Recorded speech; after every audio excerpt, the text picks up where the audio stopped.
minutos saludamos al doctor Eduardo Daniel Crespo, profesor universitario de la Universidad San Francisco y la Universidad de los Hemisferios, experto en relaciones internacionales.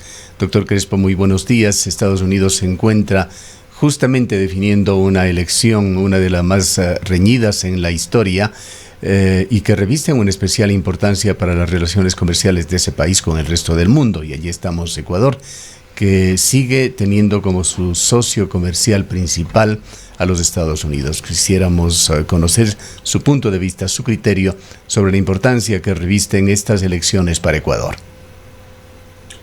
Muy buenos días y muchísimas gracias por la participación en este espacio. En efecto, estamos en un proceso electoral y digo estamos porque tenemos para algunos días todavía. Al momento, poco antes de que esta entrevista empiece, estábamos todavía de acuerdo al cálculo de Associated Press, que no son datos oficiales todavía, eso también hay que aclararlo, pero que ya marcarían una tendencia irreversible, aunque yo tengo duda en un par de casos, de 264 votos electorales para el candidato Joe Biden y 214 para la reelección del presidente Donald Trump. Todavía estamos ante un escenario muy cerrado, faltan estados clave como Georgia, Pensilvania, Carolina del Norte y el estado de Nevada, que parece que va a terminar siendo el que dirima esta elección. Entonces, tenemos todavía un escenario muy difícil, va a ser muy apretado aparentemente, quizás más que las elecciones pasadas, donde se enfrentó el actual presidente Donald Trump con Hillary Clinton, lo que marcaría pues algo sin precedente realmente. Estas elecciones son importantes para el Ecuador, por supuesto que sí, porque tenemos por delante varios procesos políticos y comerciales con los Estados Unidos. El viraje que tuvo el gobierno de Lenín Moreno en política exterior obviamente también afectó a sus relaciones con los Estados Unidos. Hubo cosas que de alguna manera nos aproximaron a los Estados Unidos, como puede ser digamos, cómo se terminó solucionando el impasse de la presencia de Julian Assange en la Embajada del Ecuador, el alejamiento del Ecuador digamos, pues de los gobiernos digamos, de la izquierda progresista, como se autodenominan, de la región, la aproximación a gobiernos como el de Colombia, como el de Chile, el alejarse del proceso de UNASUR, alinearse con PROSUR, con esta iniciativa encabezada por el presidente Piñera de Chile. Todo eso nos marcó un camino que permitió que en efecto las relaciones con los Estados Unidos mejoren respecto a lo que había sido el gobierno de Rafael Correa. No nos podemos olvidar tampoco de que en un momento determinado inclusive se expulsó del Ecuador, pues a la embajadora de los Estados Unidos en nuestro país. Y llegamos finalmente a esa reunión en la Casa Blanca entre el presidente Donald Trump y el presidente Lenín Moreno. En un sentido diplomático, pues eso nos daba una imagen de lo que el Ecuador estaba haciendo, de hacia dónde quería conducirse.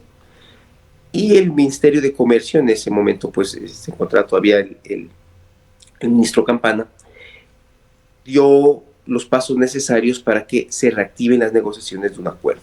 Algo que por supuesto toma su tiempo y que, como bien fue mencionado en la nota, no se concluiría durante este periodo, sino de seguir el camino que ha sido trazado, se culminaría durante el gobierno que suceda a Lenín Moreno.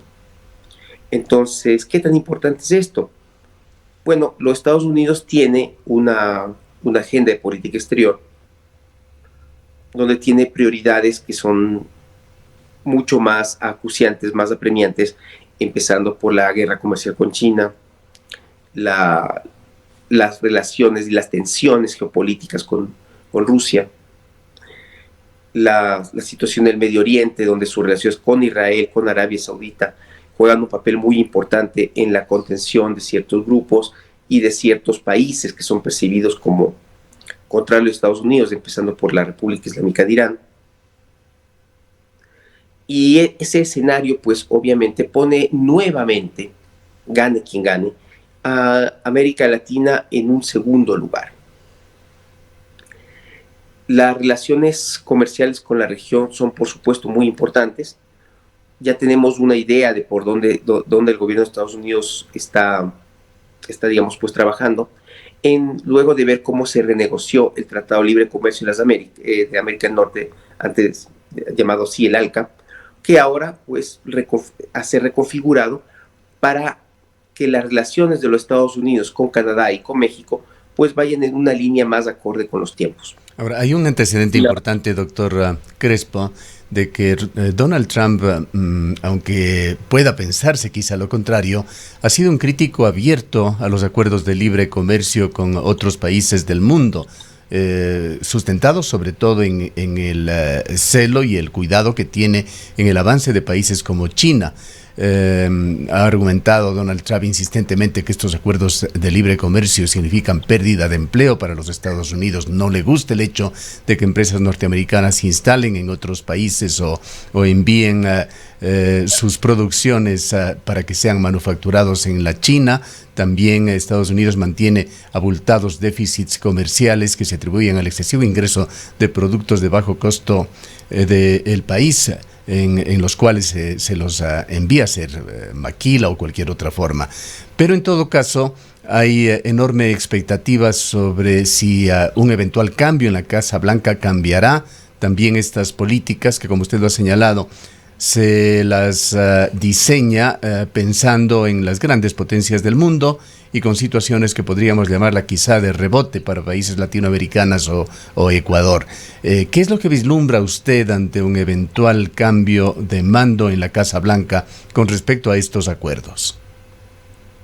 Bueno, en efecto, como teníamos, por eso es que utilicé el ejemplo del Tratado de Libre Comercio de América del Norte. Como estaba eso estructurado, representaba un problema desde la visión de Donald Trump para para el manejo comercial de los Estados Unidos. Pero no es que se han quedado sin un acuerdo, lo que han hecho es firmar un nuevo tipo de acuerdo con unas condiciones que se consideran más favorables. No es ningún secreto que ese es el modelo con el cual se quiere reestructurar la firma de acuerdos comerciales a futuro con la región. Entonces, si nosotros revisamos cómo está estructurado ese acuerdo y cómo México pues reconfigura sus relaciones comerciales con los Estados Unidos, en esos términos, eso es previsiblemente lo que se nos va a proponer en términos generales. Eso en todo caso podría representar, dependiendo cómo se negocie, un beneficio para el Ecuador. No nos olvidemos que la semana pasada se dio un anuncio importante que todavía no es parte de un acuerdo, que es una decisión que es ante todo unilateral, pero que fue bastante beneficiosa para el sector exportador ecuatoriano, como fue la decisión de que las rosas ecuatorianas pues ya entren sin aranceles. Y parte de la información que se nos dio cuando se anunció esto es que en efecto fue una decisión que se tomó desde la Casa Blanca, que también se puede tomar como un gesto de buena voluntad conducente justamente a mejorar, a profundizar nuestras relaciones comerciales, pero dentro de un marco que como vemos pues ya está caminando con México y que previsiblemente también caminará así con otros países de la región. Doctor Crespo. Sí, doctor Crespo, muy buenos días. Quizás la pregunta que nos ronda a los ecuatorianos, a los latinoamericanos, es que si es que hay un cambio en la administración en Estados Unidos de Trump, es decir, de los republicanos a los demócratas con Biden, realmente se podrán observar cambios en la política internacional hacia Latinoamérica, en la política económica hacia Latinoamérica, o realmente viviremos solamente un proceso de avance en lo que ya se ha venido dando en estos últimos años. ¿Realmente se puede esperar algunos cambios importantes, radicales, y cuáles serían estos? Bueno, en términos comerciales yo creo que la línea, como digo, ya está trazada hacia donde se desea avanzar. En términos políticos, sí puede haber un cambio sensible, especialmente con países con los que la administración Trump ha tenido un fuerte distanciamiento, por decirlo menos. Me refiero a Cuba, me refiero a Venezuela. Entonces, podríamos ver una línea de una aproximación diplomática tal vez más sensata en el caso de estos países, que con Venezuela la tensión ha sido muy alta, y eso podría de alguna manera aliviar a toda la región, ¿no? Pero son cambios que en todo caso no dejan de ser concretos hacia ciertos países, reitero, con los que la administración Trump ha tenido un distanciamiento muy fuerte. En términos generales, tomando la región como un todo, yo no creería que veamos cambios muy drásticos, y más bien la aproximación comercial continuaría, porque para los Estados Unidos, aunque insisto que tiene unos escenarios políticos y geopolíticos más importantes en otras regiones del mundo, llámese con China, con Rusia, en el Medio Oriente, en América Latina ha perdido mucho espacio justamente en el área comercial, donde ya no es como un todo los Estados Unidos el principal socio comercial de la región. Ese espacio ya se lo cedió a China, que además en algunos casos particulares ya es el principal socio comercial extrarregional de algunos países, como es el caso de Panamá, el caso de Brasil. Entonces, ese es un terreno que Estados Unidos no se puede permitir continuar perdiendo, y es previsible que se profundice la aproximación para la firma de acuerdos, como digo, que vayan dentro del mismo tenor que el acuerdo firmado con México. Volviendo con el enfoque en Ecuador, doctor Crespo, ¿cuál es su opinión sobre Ivonne Baqui, embajadora de Ecuador en Washington? Ella es amiga personal de Donald Trump, cultivó esta amistad alrededor de los concursos de belleza de Miss Universo. Se la presentó así como un logro, lo hizo el gobierno del presidente Lenín Moreno de tener una persona cercana a Trump, pero en la práctica, ¿ha tenido alguna incidencia Ivonne Baqui en las políticas bilaterales entre Ecuador y Estados Unidos? Bueno, siempre dentro del ámbito político y diplomático, tener una aproximación tener una persona que tenga una entrada más directa hacia la Casa Blanca es beneficioso. ¿Hasta qué punto Ivonne Baqui incidió en que se concrete esta entrevista? Pues bueno, yo he encontrado dos posiciones diferentes de que esto ya se venía trabajando. También existen analistas que hablan que no, que esto sucedió casi de forma inmediata debido a su proximidad con el presidente Trump. En todo caso, el gobierno lo presentó justamente como una de las, de las potencialidades que tiene Ivonne Baqui de aproximarse a la Casa Blanca, ¿no? De estar ahí, de llegar y tener la entrevista de forma tan rápida. Sea como sea, es evidente que Ivonne Baqui tiene una mayor aproximación que ha permitido mejorar esto. ¿Hasta qué punto las relaciones ya en el terreno del Ecuador con los Estados Unidos van a mejorar debido a su gestión personal? Pues todavía yo creo que es muy temprano para poderlo definir. Yo me atrevería a decir que las pocas muestras que tenemos apuntan en ese sentido. ¿Qué papel jugará a futuro? Pues bueno, eso depende mucho de lo que pase en estos días en los Estados Unidos. Una persona tan cercana a Trump quizás ya no sea la persona más adecuada para el Ecuador en una administración de Joe Biden. En caso de darse la reelección del presidente Donald Trump, probablemente pues esto fortalecería la imagen la presencia y el trabajo de Ivonne Baqui. Entonces, es un escenario que todavía necesita definirse en los Estados Unidos para poder determinar si es que su presencia va a seguir siendo beneficiosa y si es que es pertinente incluso conservarla en esa posición. ¿Qué importancia ve, por otra parte, usted para Ecuador el nombramiento que puede darse o no de Richard Martínez, exministro de Economía de Ecuador, como vicepresidente de países del Banco Interamericano de Desarrollo? Bueno, eso también es parte, de esa aproximación hacia los Estados Unidos. Todo nombramiento en un organismo internacional también parte por una negociación diplomática. Y evidentemente la aproximación y este potencial nombramiento de Richard Martínez es también parte de ello. Y mucho se ha especulado también sobre cómo el Ecuador logró, ¿no es cierto?, llegar a esta posición. Y el Banco Interamericano de Desarrollo también es parte de esas negociaciones que se llevan a nivel diplomático con otros países de la región. No nos olvidemos que en este momento tenemos encabezando al BID a un norteamericano, algo que es bastante sui generis. ya que de forma tradicional normalmente esa posición ha estado ocupada por un latinoamericano. Entonces, Mauricio Claver Caberón, el actual presidente del BID, es muy cercano nuevamente al actual presidente norteamericano Donald Trump. Se hizo una previsión incluso de que este nombramiento que se dio hace pocas semanas, en caso de que Trump pierda, le iba a dejar en una muy mala posición al presidente del BID. Así es, porque son nombramientos que tienen un tinte político.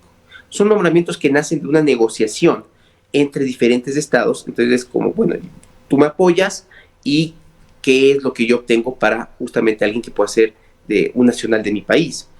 Entonces, se ha hablado mucho sobre justamente cómo el Ecuador se aproximó al gobierno de Donald Trump y eso incidió justamente en digamos, pues en este ofrecimiento a Richard Martínez. Entonces, inclusive esto que estamos hablando en este momento, el posible nombramiento de Richard Martínez, también nos habla de esa aproximación, esa convergencia de intereses con la administración Trump. En caso de que Joe Biden sea elegido presidente de los Estados Unidos, esto no solamente afectaría al actual presidente del BID, a pesar de ser estadounidense, sino que también podría debilitar la potencial, digamos, pues, nombramiento de Richard Martínez o su desempeño de funciones en caso de ya estar nombrado. Doctor Crespo. No nos debemos olvidar de algo más, perdón, que es, ¿y ahora qué pasa en el Ecuador?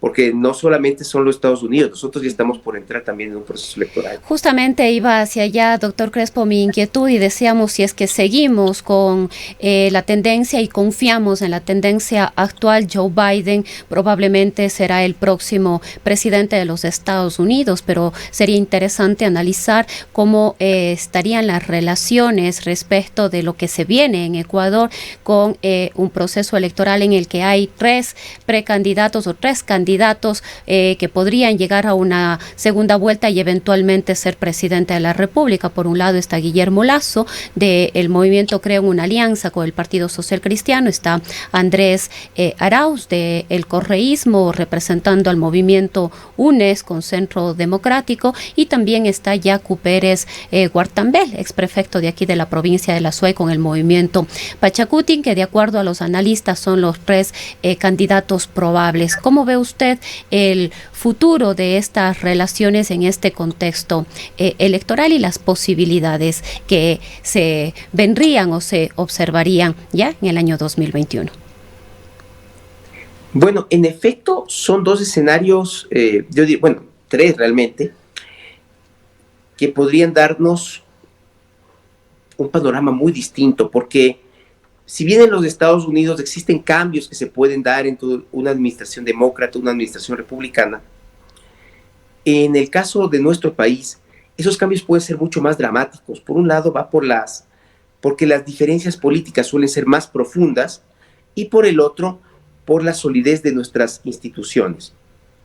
En los Estados Unidos tú puedes tener una persona como Donald Trump que puede llevar a la maquinaria institucional hasta cierto límite, pero no deja de ser un país con una firme institucionalidad que de alguna manera marca las líneas de juego a quien ocupa la Casa Blanca.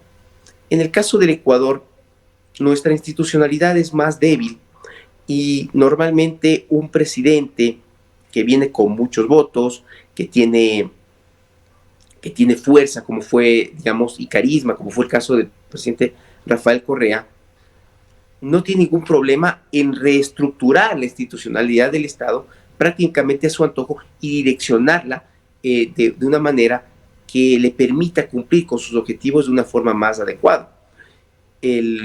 Estamos acostumbrados a cambios constitucionales cada cierto tiempo, estamos acostumbrados a llenar el sector público también pues a través de mecanismos clientelares de personas que no sean afines, y de esa manera también reestructurar todo el aparataje estatal a nuestras necesidades e intereses. Entonces, no estamos ante dos escenarios iguales. Tal vez, dentro de los intereses del Ecuador, dentro de lo que hemos conversado, ¿no?, de esta aproximación a los Estados Unidos, de esta convergencia hacia los intereses de los Estados Unidos, quizás, y esto es un quizás porque tampoco podemos tener la certeza en este momento, se me diera la impresión de que la persona que podría llevarlo más cerca de la línea que ha tenido el gobierno de Lenín Moreno es justamente Guillermo Lasso. Por su lineamiento político, vería en los candidatos tanto Arauz como Pérez un mayor distanciamiento. En el caso de Yacu Pérez tenemos justamente pues un discurso que va por un ecologismo mucho más fuerte, un rechazo a las grandes mineras. No hay que olvidarnos que en el caso de la minería pues se tomarían temas sensibles en términos comerciales con los Estados Unidos. Y en el caso del candidato Arauz, pues si es que él decide mantener la línea propia del correísmo, la línea que por 10 años dirigió este país, sería previsible una revisión total de lo que sería esta negociación, que probablemente enfriaría los acercamientos y quizás, en el peor escenario, no llegaríamos a la concreción de ningún tipo de acuerdo. Recordemos que también Rafael Correa pues, fue muy crítico en su momento a los acuerdos comerciales. Bueno, se potenciaron acuerdos, los acuerdos de unos acuerdos marco un poco más amplios. Quizás el interés sería irnos por ese lado, o tal vez haciendo más importante la línea política antes que la comercial, a un enfriamiento de las relaciones que se quedaría en un estado parecido al que tuvimos durante los 10 años de Rafael Correa, ¿no? Queremos agradecerle por habernos atendido, doctor Crespo, el doctor Eduardo Daniel Crespo, es profesor de la Universidad San Francisco y la Universidad de los Hemisferios en la capital de la República.